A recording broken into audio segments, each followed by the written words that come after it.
Hello, this is part 3 of the theoretical part of how we recognize the 1, 2, 3 options times 3 of choosing where the letters are associated and how we can associate them. And the third level is the most difficult one, so I have to give a small review where we come to that region and how we associate that region, because it started quite simple in space into one point of reference, and we can recognize the points quite easily. A bit more difficult was already when we were distracted, so we had to find them elsewhere. But the third option is that we can't find them elsewhere so easily anymore, so we have to find some tricks to really find the localization, the direction, and actually the final conclusion where we could find our letters and how we can associate them in that way as well. So we'll have to give a review of the full theory as well. But before I do that, there are also the three difficulties that we have, the three difficulties in perspective of 1, 2 or 3 focuses. It is also comparable just in the same way as with the horizontal, vertical and diagonal, and they help us to give a good balance in the understanding of what we are looking for or how we build up our logic. And the basic logic of all first 9 positions in space, I told you already, they are into one center. So that's the center, you see the center there, but basically also it is used to progress it in a similar way. So horizontally is associated in that way. It's the full frame of, let's say, the flat Earth. That's also how we associate flat Earth. We have only the one point that we recognize where we are at that moment, and that's all we understand. It is within a certain range, and that's also the range, and that's also the qualities that you will find there, and that's its definition of that first dimension. This flat Earth experience principle bases itself upon this one-dimensional basis of orientation, where we can build up the 3-dimensional view from that point of view. So as long as nothing changes, as we do not deal with things that are bigger than the direct things before us, it will fit. It will fit into one moment. It comes down always to this one-centered focus at that moment. Even if there are variations, we can all resume it into one point, all the points within that scope. That's the first dimension as well, in which you have the first one. It's the ATK I will not explain, but the range of the volume actually until where the things can be noticed are expressed by U, L and B, while the borders of where we can still see the points are expressed by the 3 last letters C, M and X, and they are already distracted at 3 points. You see the timing there as well. They are quite dependent, and they are also in 3 different positions that have also already a different timing. We start from a point where we see, okay, maybe we can still start to use this point, or we might end already with this point in X. Start it with C, continue with M, and so on. These 3 levels are also there. The third level is the C, M and X. It's already at the edges of what we can experience, and we're quite dependent a little bit already on context, but we still focus upon points in space. The U, for instance, will also be connected with, as a second level, with with a timing, and in that way it's showing you already a difference, that it's not really so horizontally in the continuation that everything can remain the same. No, we already make a difference on the second level in two ideas, as an idea that, yeah, we notice something that there is, that we recognize, and we also recognize something that is not. And this has already a reflection in the future, or how we can use it in timing, in the timing before and after. What we have now and what we might have later, or might be able to have later as well. And that's where that point also is. It's compared to what it is and what is not. And what we will do on the spatial level, we will use it horizontally. What we can use, we can only use what we already know, what we already understand. What is not, we cannot use, but we will deal with it. So we mainly follow what is in you and go actually to what is not. So this will have gradually in time, it will make adaptations, and you will find these adaptations. The L, same thing, also deals with things that are changing in time, but we deal with the physicality of what grows out of it, what is growing in the materialization process, what is progressing. Although also there we follow what we know, what we recognize. Also there is the not just the timing, it's also a contextual based timing. Some parts will occur and some other parts will not. So there will be an estimation in L that certain things will develop and some other things will, but in reality some other things will not be developed as we expected. Just like in love, they will not all produce good effects. Only what is really, already possible to become will become, and there are also parts which will not become. It is all dependent on these time processes and on context. We don't see that yet, but it will, and a little bit of context. We will not deal with that consciously. We'll just focus on the physicality. What do we have? What can we take out for ourselves also? C and X as well, they just also follow what you can. Basically then you have the known factor, the certain factor in the center. A little bit up it is you follow the certain factor. There's also an uncertain factor. And in the last one, it's almost like this. Only 1/3 is certain, the beginning, the middle, or the ending. And that is, so the C, the beginning, the X, the ending, as you have the X associated easily as well. So that was the first dimension. But they have also borders, what we can see. These borders are physical borders as well, but they are related with also the range of perspective, how we can see time, the two time aspects. All what we see in space is associated actually on the now moment, but we also realize there's a before and there's also an after, and that's our borders. That's what we already can't see very well what it really is. We can define it as just simply the start and the end, but that's more or less it. That's how we make the definitions. But as soon as we realize the connections between the start and the ending, we use the aspect of timing.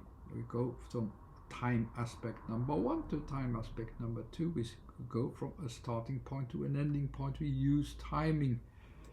And this timing is then also two-dimensional. So that way I mean, the idea of how we realize what is going on there is two-dimensional. I'll give a few examples how we realize that. All the things in one point are into one dimension of starting point. Here we have two starting points in which the second point in time is the disconnected orientation as well, because we don't have it yet. But we can go towards it, and with D, for instance, which starts from space, we start to find where is the disconnected place, where can we find the disconnected place. That's our focus in D. In O, just a second example, I'm not going to all the letters, it is we start the movements towards the timings moments, and we go to the starting moment, and we have the initiating moment, the starting moment. We can start it, we find the moment. So we have that in two parts. It's on the level number 2. We have it in two parts. We have a starting point and the movement itself, which will meet the starting point. We will realize the starting point, and that starting point is a realization of what we need for that moment itself. Just an example. So we have already a one-dimensional viewpoint, so where you had a starting point and an ending point. Before that, actually, before the things that can be timed, we have actually all that was, that always was, and beyond what we have as what we can reach at some point, it will also be able to go towards what will always be. In a way, you could also have definitions of what never is and what always will be between these zones, but that's another calculation. But I will not take that in mind here. There's also calculations possible in that range, but okay, let's not make it too difficult. The last point of reference, references, is into the 1, 2, 3 zone. What is different from the center point vision? The center point vision is about fixed points, the stagnant points, where we think that they never change. The second vision is into center points, which is with the before and after, so with the timing. But if the timing is in between the infinities, it means also, certain things we cannot see where they start or where they go to. So once you have that kind of perspective, that you do not see very clearly where things come from, if they were or they were not, it doesn't matter, where they come from or where they go to, we are in this in-between zone, and we cannot use the definition of one point of a fixed point. It's not possible. We cannot use the timing because we can't find the beginning or the ending, so it's somewhere in between. And that's a different way of thinking. The 1, 2, 3 will have to make a comparison, but just like in mathematics, you will also try to find a definition in between the infinities where the application appears, so within a certain range where you have it. So you have to find a definition, and when you have the definition, with this definition, you can also find its application. But that's the first thing you need to do. That's the mindset. And so you have a range of behavior that you come to it. Compared to the arrows, actually, of directions, you have, like I said, the flat earth idea is the horizontal. The highlights that you can create out of it, that you say, okay, from this point to this point, is useful, very useful in timing, that you have these highlights taken out so that you can have the peaks of the timing. The diagonals or the variations, they are used to try to pinpoint the behaviors, and you go towards where things behave, and that's the third dimension. It is all comparable to 3-dimension focus. Then you have really a focus. Okay, there it is.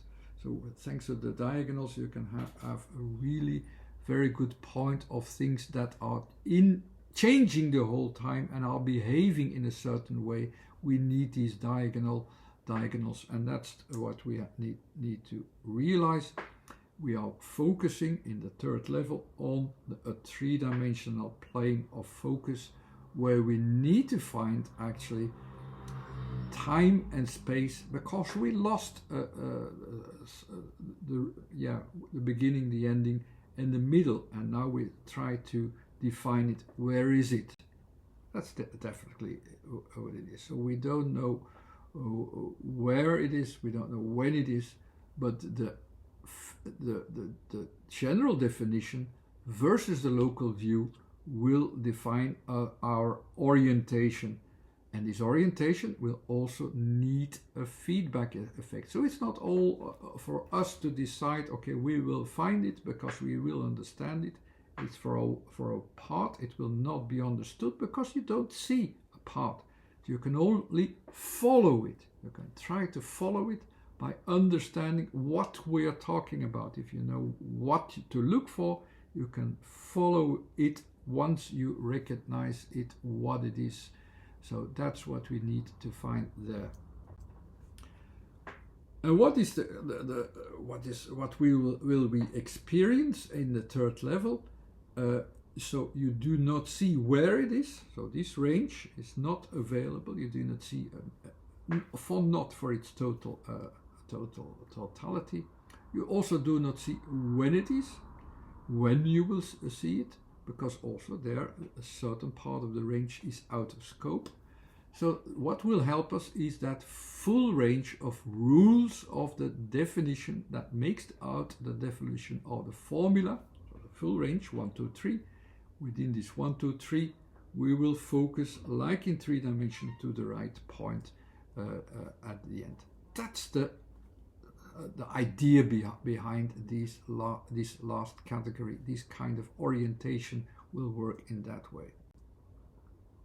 And for that, of course, we also need frames. So that's why I often said frames are important. I will come to that very quickly. The frames will see also not just our scope, but there will also be because here is a frame of what scope do we have until where we can define it.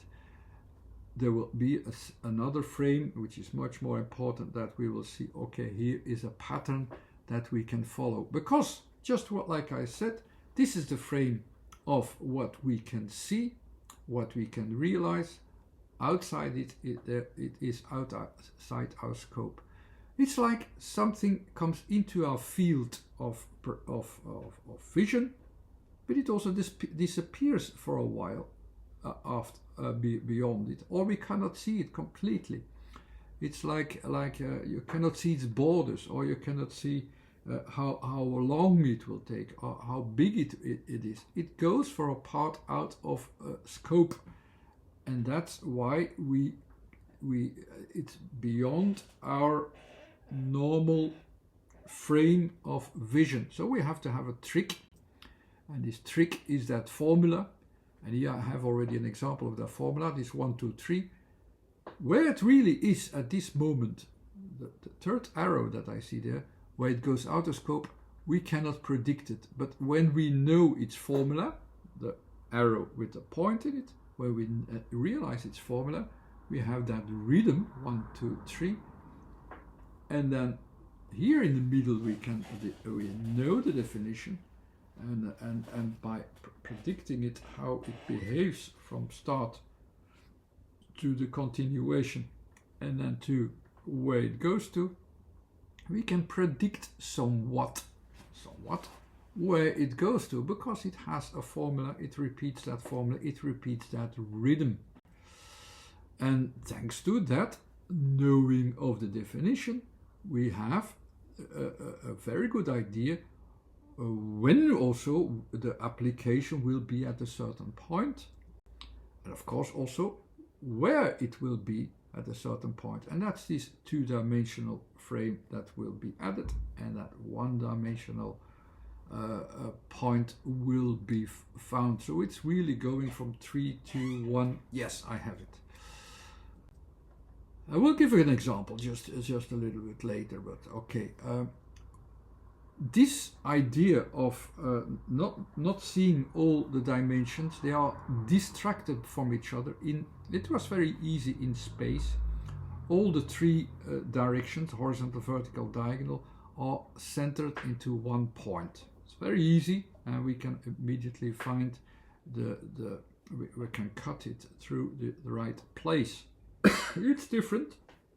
It's not like that. They are the three directions, horizontal, vertical, diagonal, are distracted and they are not connected. They are disconnected. So we have to reconnect them thanks to the formula, and then at the end we will have that. It's just the other way around, actually, that we have to work.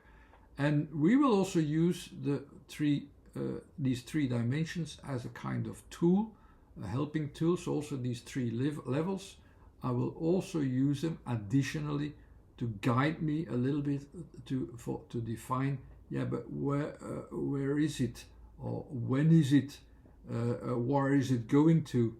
So I will use these as tools when I'm talking about space. I will use the horizontal. When I'm talking about timing, I will use the vertical. And when I'm using the context, I will use the diagonal. So I will use these extra helping tools to complete my vision of where I am, when I am, and at what time. At this time in my application, that I will be there. It will be needed to have my focus there.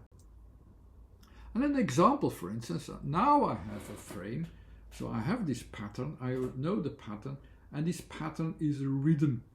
You hear it already. The letter R is also about that rhythm. It finds that pattern of rhythms. You see this frame, you have a pattern of rhythms. The rhythm is found, and when you find that rhythm, you can also predict it, where it will end, where the movement will go to, where the things will go to, where the movement will go to. It's the second level. It's about movement, and it's at the third position. So it's about where the movement ends. Here it is. You have that rhythm. You found that rhythm. So you already found the frame of pattern, the rhythm, and that's compensating enough that it can show you its point of direction. It's on the second level. Means also in two frames you know it already. Here it is. You just have two frames. In these two frames, you know its rhythm. You can predict it, where it will end. As simple as that. And what you will have additionally is, thanks to this knowing, you will have also, you can define the moments. Here you have the timing, and you can find the placements. So that's the things that you always have to look for. That what's the timing, what's the placement, and in between these two-dimensional framing, it's like you try to focus upon it. You will compensate, and finally will find that spot. In the letter S, for instance, it's like you go to that point, but you have to wait also at the ending for what kind of feedback process there is. So additionally, there's always this feedback with response. With R, it was just about framing, not more than that.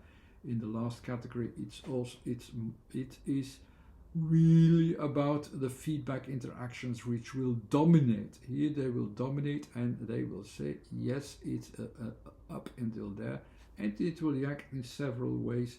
These feedback process have a certain range, so you cannot count on it 100% how they are. They just are what they are. They are in a certain behaviorism, and that will have a certain effect You will predict where it is, but what kind of effect there is, it will just be the effect that there is at that moment. And that's how you have to realize it. So from the global pattern, you will find when you know the global pattern, you also know the local pattern, or will realize the local pattern, like you have that in S. And it can also be, of course, your definition, your realization can be stretched also a little bit. You can stretch the outcome of the definition by understanding these patterns that you can have. For instance, the letter H, which is in the middle of framing, you can have a frame which can stretch a little bit and say, okay, let's have a frame which I know from here to here I will have success because I can predict the changes. I deal with the changes, and here's my success rate, which I have in these green arrows. I have success rate, so even when it's unpredictable and it will go to not to infinity but to a certain range of behaviorism, with H I will have a bigger success rate because I have a bigger range from within where I see, okay, here's my success rate, and I stretch it when needed. A good example, of course, of all this theory that I explained is like, when you follow a bird in the sky, you also want, once you have that rhythm, as I said as well, when you adapt to how much it still moves in the air, you can also predict it a little bit. The end goal is that you have that goal at the end, this cutting point of a result.